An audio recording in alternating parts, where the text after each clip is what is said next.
Si vous, femmes, vous n'êtes pas intelligent, ça vous regarde.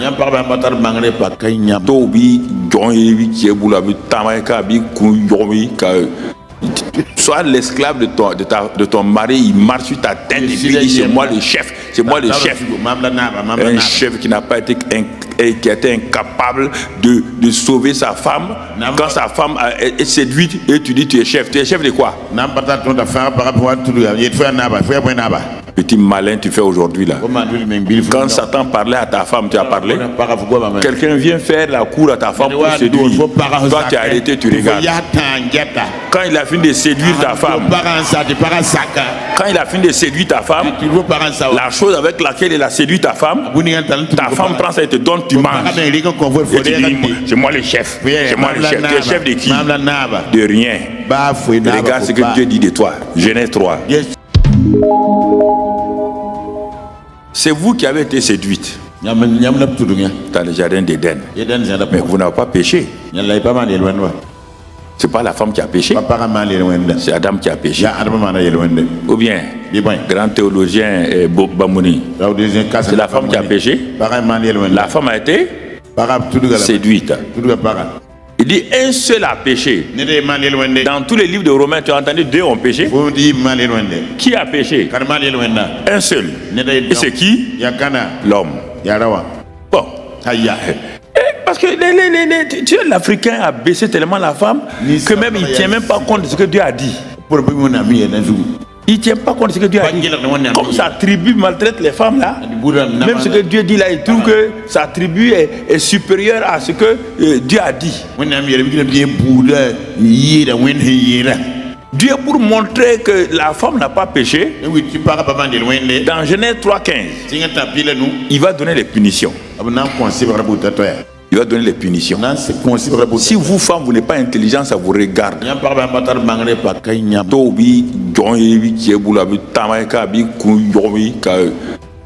Sois l'esclave de ton mari, il marche sur ta tête et puis dit c'est moi le chef, c'est moi le chef. Un chef qui n'a pas été qui a été incapable de sauver sa femme. Quand sa femme est séduite et tu dis tu es chef de quoi? Petit malin tu fais aujourd'hui là. Quand Satan parlait à ta femme, tu as parlé. Quelqu'un vient faire la cour à ta femme pour séduire. Toi tu as arrêté, tu regardes. Quand il a fini de séduire ta femme, la chose avec laquelle il a séduit ta femme prend ça et te donne, tu manges. Et tu dis, c'est moi le chef. C'est moi le chef. Tu es chef de qui? De rien. Regarde ce que Dieu dit de toi. Genèse 3. Il commence par la femme. Il dit, ah, c'est dommage. Tu as été séduite.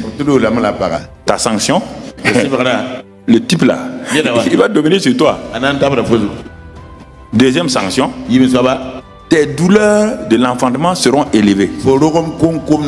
Montre-moi où ce que Dieu a maudit la femme où.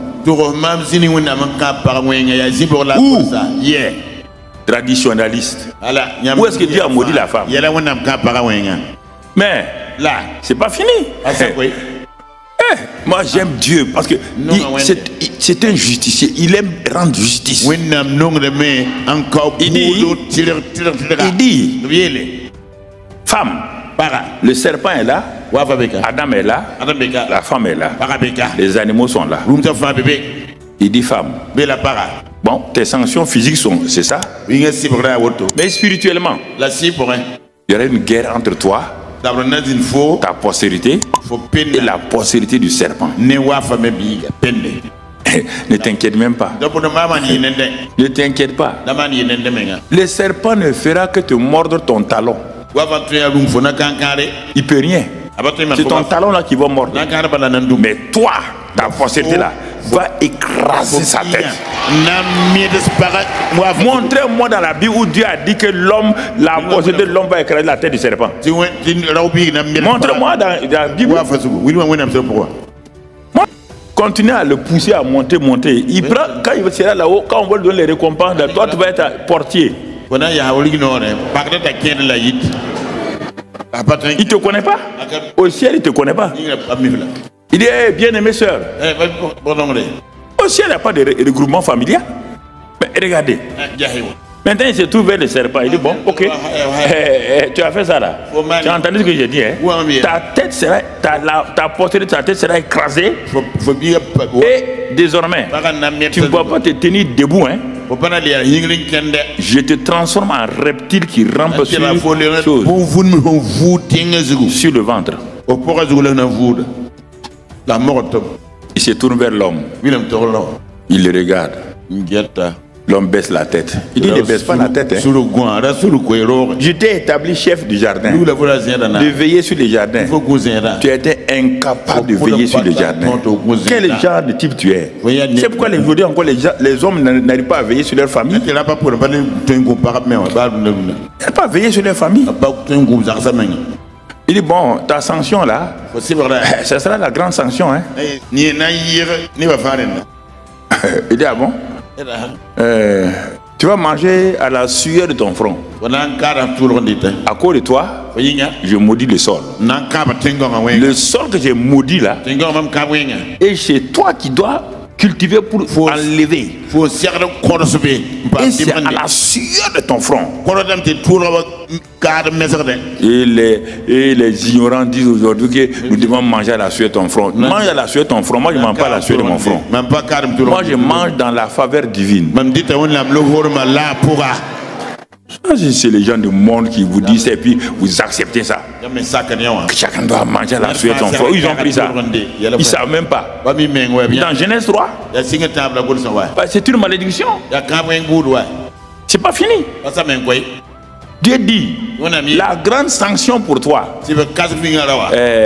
pour Adam, tu es quoi? Ton corps là c'est quoi? Il dit c'est poussière. Donc, et il dit à Adam, tu es quoi? Il dit je suis poussière. Il dit très bien. Bon, quand tu vas finir là, tu vas retourner dans la poussière. Et j'ai sauté quelque chose exprès. Tu vas retourner à la poussière. Mais avant que tu retournes dans la poussière, là, comme tu es poussière là, tu as entendu, qu'est-ce que j'ai dit au serpent? Adam, dis-moi, qu'est-ce que j'ai dit au serpent? Que c'est toi là. C'est toi là.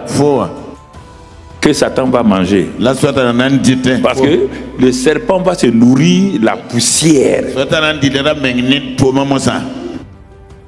Entre Adam et Ève, qui est poussière? Les hommes, parlez là, qui est poussière? La femme est poussière.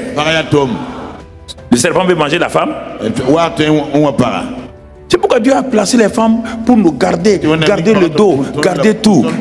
Mais on ne veut pas. On ne veut pas. Et oubliez que c'est la femme là dont la postérité doit écraser la tête donc du serpent. La postérité du serpent. Et aujourd'hui, les hommes s'allient avec Satan pour fatiguer les femmes. C'est de ta postérité homme que Jésus est venu. C'est de la postérité de qui? La femme, non? Alors, depuis ce temps-là, Satan est derrière les femmes. Et c'est cette femme-là. C'est cette femme-là. C'est sa postérité. C'est cette femme-là. Cette femme-là. Jusqu'à ce que Marie vienne. Mais il n'a pas su qui est Marie. Une simple jeune fille. Il y a une nature, nos regards sur Marie. Son mari, bon, son fiancé était un simple charpentier.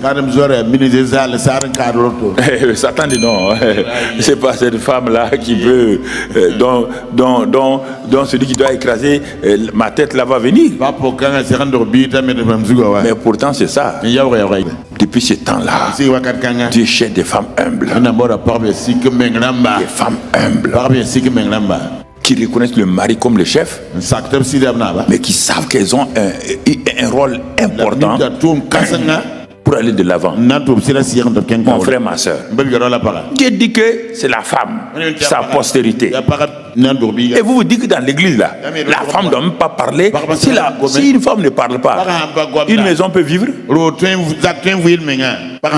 Dans ta maison, la femme ne parle pas 3 jours. La maison elle devient comment? Elle devient comment? Est-ce qu'on peut vivre là-dedans? Hein? Quand une femme ne parle pas, c'est un problème. Il ne faut pas la laisser trop parler seulement. Non, non. C'est la seule chose. Mais dis qu'une femme ne parle pas là, tu es bête. Et Adam devait dire à sa femme, chérie, mets-toi derrière ici. Tu as parlé maintenant, mets-toi derrière. Et puis il devait répondre il est écrit, Dieu m'a dit, je ne mangerai pas, si je mange, je meurs. Allez, circule. La femme aime discuter.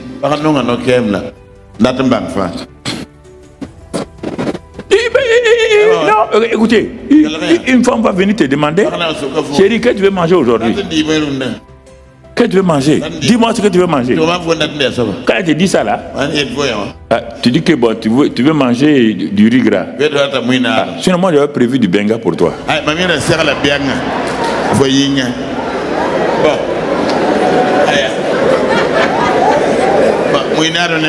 Tu es venu me demander pourquoi? Ça c'est la femme. Je vais manger des macaronis. Sinon moi je vais préparer des pâtes de veau.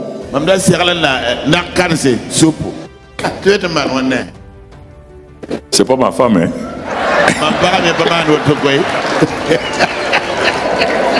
Je ne parle pas de ma femme.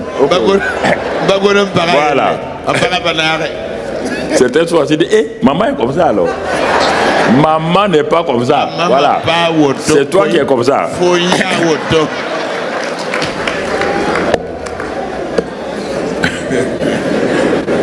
Amen. Amen. Donc, c'est pourquoi ces 2 livres ont été écrits là. Moi, si les hommes prenaient le courage, les pasteurs là, prenaient le courage de lire ces 2 livres là, ils vont se repentir, aller demander pardon à leur femme. Dieu, le premier à reconnaître des droits aux femmes, le premier défenseur des femmes, c'est Dieu lui-même. Si tu lis le contenu, mais pourquoi on n'a pas compris ça? Tu n'as pas compris parce que tu es né dans la doctrine. Les églises ont imposé des doctrines aux gens. Il ne faut pas aller ici. Non, on ne croit pas au ministère des femmes. Ça te regarde. Tu ne crois pas au ministère des femmes? Mais alors ça te regarde. Et l'autre là, quand tu crois que Dieu a reconnu les droits à une femme, donc, tu vas reconnaître que la femme de ce pasteur-là, elle est épouse de pasteur.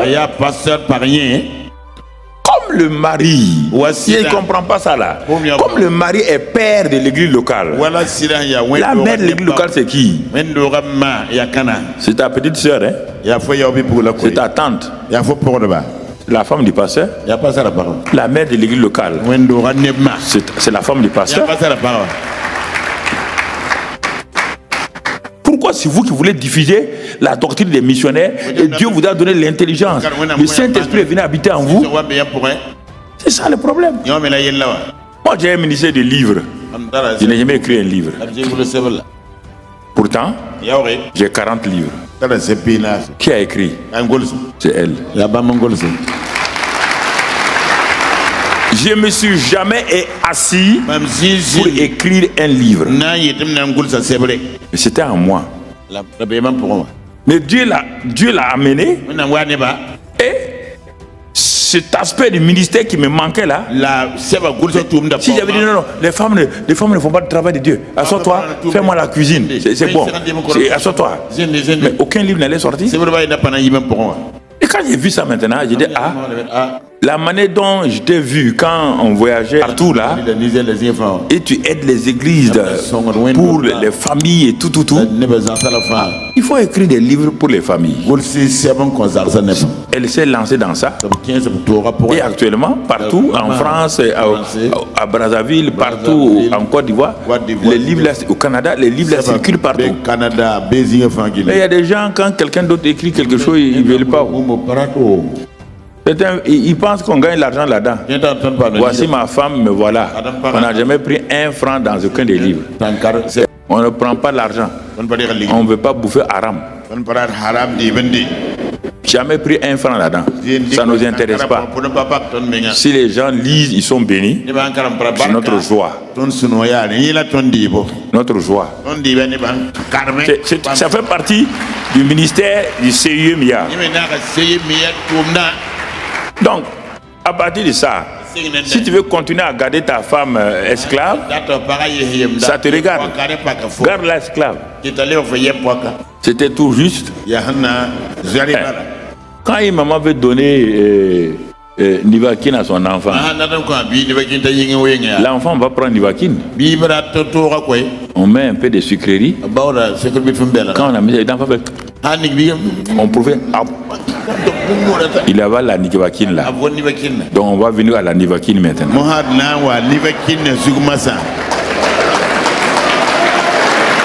Ok.